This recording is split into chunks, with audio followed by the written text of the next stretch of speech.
자, 시청자분들 반갑습니다. 얼음사이다입니다. 자, 최근에 이재명이가 당군 일의 최대의 부동산 개발 비리 사건인 대장동 부동산 개발 사건, 일명 화천대유 사건과 관련을 해서 20대 젊은 국민들의 70% 이상이 특검에 찬성을 하고 있는데 이에 대해서 어떻게 생각하느냐라는 취재진의 질문을 받자 이재명이가 이제 그만합시다라면서 도망을 가버려가지고 논란이 되고 있습니다. 자, 시청자분들께서도 이제는 어느 정도 잘 알고 계시겠지만 한 번 더 복습 차원에서 간단하게 요거를 한번 짚어보려고 해요. 자, 이 화천대유 대장동 개발 사업이라고 하는 게 실제로는 그러니까 위에 그 대가리급들은 따로 있는데 밑에다가 바지 사장들을 앞세워 놓고 이 화천대유 같은 회사를 만들어 가지고 관련자들이 어마어마한 이득을 챙겨 먹은 그런 사건 아닙니까? 그죠? 요 한 줄로도 얼마든지 요약이 되거든요. 이게 새삼 다시 한번 살펴봐도 관련자들이 벌어들인 이익 규모를 보면은 진짜로 어마어마해서 입이 안 다물어진다라는 겁니다. 불과 5천만 원을 출자했던 시행사가 얼마를 벌어들였느냐? 5천만 원을 출자해가지고 무려 1,700억 원이 넘는 순이익을 거둬들이질 않나? 심지어 화천대유의 주주 중에 한 사람은 8,700만 원을 투자했다가 무려 1,000억 원이 넘는 돈을 벌어들인 케이스도 있었다라고 합니다. 자, 또 대장지구의 총 12개 구역의 이제 12개 구역 중에서 다른 민간 아파트 구역의 경쟁률은 100대 1이 넘어갈 정도였는데 화천대유만 이상하게도 수의 계약으로 이렇게 특별 대우를 받더라는 거예요. 자, 여러분, 이쯤 되면은 아직도 이 사건에 대해서 어떤 의심을 갖지 못하는 사람들은 솔직히 말해서 이거는 지능의 문제고 바보가 맞죠. 안타깝지만 그렇죠. 자, 뿐만 아니라 또 다른 화천대유의 투자자 중 한 사람은 또 얼마를 벌어들였느냐? 불과 1,000만 원을 투자해서 120억 원이 넘는 돈을 벌어들였다라고 합니다. 여러분, 1,000배도 넘어요. 1,000배도. 1,200배야. 맞나? 이 건물주의 꽃이라고 하는 스타벅스의 건물주가 됐다라는 겁니다. 1,000만 원 투자해가지고 120억을 벌었으니까. 자, 이런 게 정당한 투자라면은 상관이 없는데 정당하다면 그래, 상관이 없죠. 그런데 애초에 이 화천대유를 비롯해가지고 지금 논란이 되고 있는 성남 대장지구의 부동산 개발 관련 회사들은 전부 다 비상장 기업들이고 비공개 회사들이었다라는 거예요. 원래 그랬어요. 그러니까 일반 평범한 우리 같은 국민들은 원천적으로 투자를 하고 싶어도 이런 회사들에 어떻게 접근할 방법 자체도 없었다라는 겁니다. 아는 사람들끼리 내부에서 해먹었다라는 거예요. 솔직히 말해가지고 무슨 명확한 내부자 정보 같은 것 없이 1,000만 원이 넘게 투자를 해가지고 그 1,000만 원을 투자해가지고 120억을 번다라는 건 이게 여러분들 120배도 아니고 1,200배가 넘는 투자 수익률을 기록을 했는데 무슨 투자의 신입니까? 이거는 진짜로 정상적인 투자의 범주를 한참 넘어섰다라고 봐야 되는 거죠. 또 이재명이가 추진을 했던 대장동 공영개발 사업에 참여한 어떤 신생업체가 무려 1,000억 원에 달하는 배당금을 받아간 적도 있었어요. 이 엮여있는 규모를 보면은 그러니까 이 사건은 여러분들 진짜 파고 들어가면 들어갈수록 어마어마합니다. 여러분들의 상상을 초월해요. 그럼 화천대유 하나가 끝이었느냐? 그것도 아니죠. 그 밑에 주렁주렁 달려 있습니다.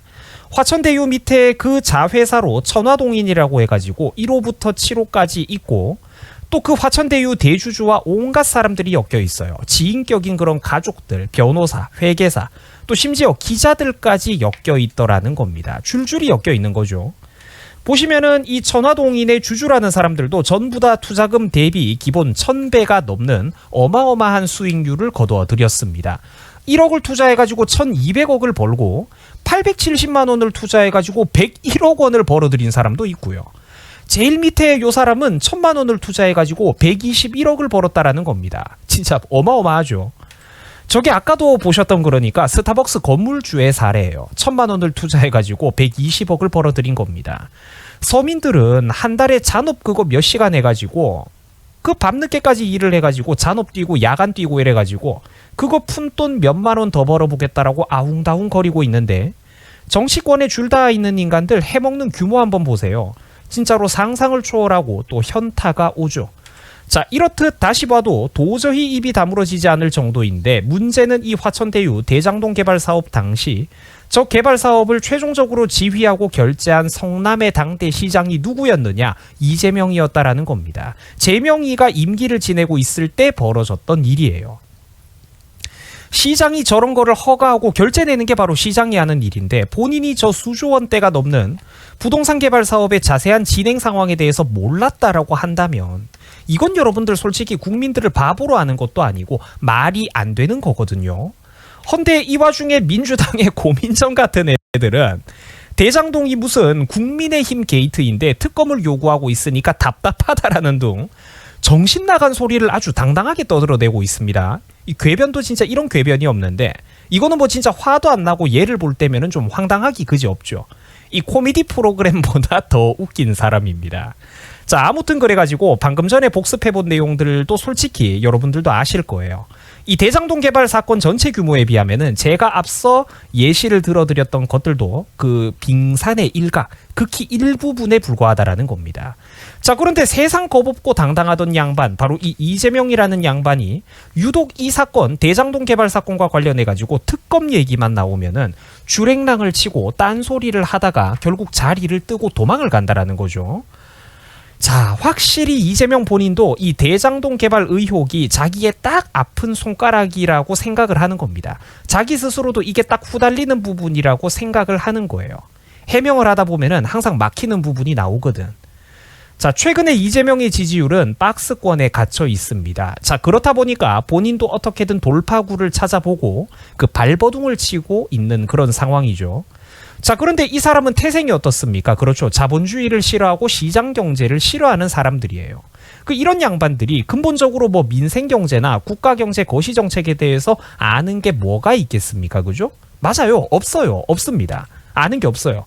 그러니까 한다는 소리가 국민 1인당 최소 100만 원 이상씩, 국민 1인당 최소 100만 원 이상씩 뿌리자면서 재난지원금을 핑계로 국민들의 돈을 뿌리고 돈으로 표를 사자라는 소리나 하고 있습니다. 자, 그런데 여러분, 국가가 저런 식으로 대놓고 돈을 찍어내고 화폐를 찍어내고 풀고 절해버리면은 그 100만 원의 가치가 항상 일정하게 유지가 될까요? 1년 전에 100만 원과 과연 1년 뒤에 100만 원의 가치가 같게 유지가 될 수 있을까? 그렇죠. 안 된다라는 겁니다. 국가가 저런 식으로 돈을 함부로 풀어버릴수록 누적될수록 저런 일이 누적될수록 시장에서 화폐의 가치는 낮아지게 되고 서민들의 근로소득 그리고 노동의 가치는 계속해서 떨어지게 됩니다. 이거는 비정상적인 여러분들 가짜 경제 정책입니다. 저거는 정상적인 정책이 아니에요. 나라 빚이 어느새 여러분들 1000조 원을 바라보고 있는 시대입니다. 우리나라도 어느새 천조국이 되어버린 거예요. 거의 이거는 박근혜 정부 시절에 비교해가지고 나라 전체 빚이 2배 가까이 늘었습니다. 어마어마하죠. 하지만 불과 5년 뒤 그리고 10년 뒤만 바라보면은 저게 결국은 전부 다 우리 국민들 그리고 미래 세대의 빚이라는 겁니다. 안 그래도 지금 50대, 60대인 분들의 인구 수도 상당히 많고 굉장히 많고 젊은 사람들의 거의 2배 이상 많죠. 50대, 60대가. 이분들의 인구 수도 많고 또 정년 퇴임도 또 이분들이 지금 눈앞에 다가오고 있는데 60대는 이미 왔고 이분들이 은퇴하고 나면은 당장에 국민연금은 물론이고 나라 복지재원은 물론 나라 경제 전체가 지금 답이 안 나오는 상황이에요. 그런데 이런 판에 여기서 나라의 빚을 이재명의 말대로 국민들에게 이렇게 수백만 원씩 뿌리면서 무책임하게 나라 빚을 더 늘리면은 이거를 여러분들 도대체 어떻게 다 갚겠습니까? 1000조 원이라는 돈을 무슨 수로 갚는 거죠? 결국은 전 국민들에게 월급이나 사업소득에서 뜯어가는 월 세금이 오르게 되는 거고 소득세가 오르고 부동산 보유세가 오르고 건강보험료가 오르고 수도요금 오르고 전기요금 오르고 기타 각종 수많은 공공요금들이 오르는 식으로 직간접적으로 국민들의 부담이 늘어나게 되어 있다는 겁니다. 안 그래도 2017년 이후 문 정부가 들어선 직후부터 국가 채무 비율의 증가 속도는 대한민국 사상 최대치, 최고치를 기록하고 있습니다. 시청자 여러분 반드시 기억을 해주세요. 세상에서 제일 값비싼 고리대금이 뭐냐? 바로 정부가 국민들에게 직접 찔러주는 돈입니다. 세상에서 가장 비효율적이고 값비싼 대가를 치르는 돈이 바로 국가가 국민에게 바로 찔러주는 용돈이에요. 그거는 결국 무슨 돈이냐? 수출 기업들과 중간 이상 가는 유능한 국민들이 코피 터지게 일에다가 벌어다 준 국민들의 세금으로 카드빚 돌려막기를 하고 있다라는 겁니다. 지들은 임기만 끝내고 무책임하게 한탕 해먹고 나가버리면은 화천대유 사건 같은 거 전국 단위로 해먹고 나가버리면은 그만이지만 그 빚은 고스란히 우리 국민들 어디 나가지도 못하는 우리 국민들의 몫으로 남게 된다라는 거예요. 과학기술과 원천기술, 미래산업에 투자해야 할 돈들이 많죠. 그거 투자 안 할 겁니까? 유능한 국민들의 호주머니를 털어가지고 전 국민들에게 푼돈, 용돈을 나눠주고 일회성으로 선심성 공약으로 표를 사는데 흥청망청 낭비하고 끝내버린다면 이 나라의 미래, 장기적인 미래와 비전은 누가 책임지겠습니까? 투자와 고용, 청년들의 일자리가 어디서 나오겠습니까? 이런 불편한 비판들이 계속해서 나오자 이재명이가 한다는 소리가 뭐냐.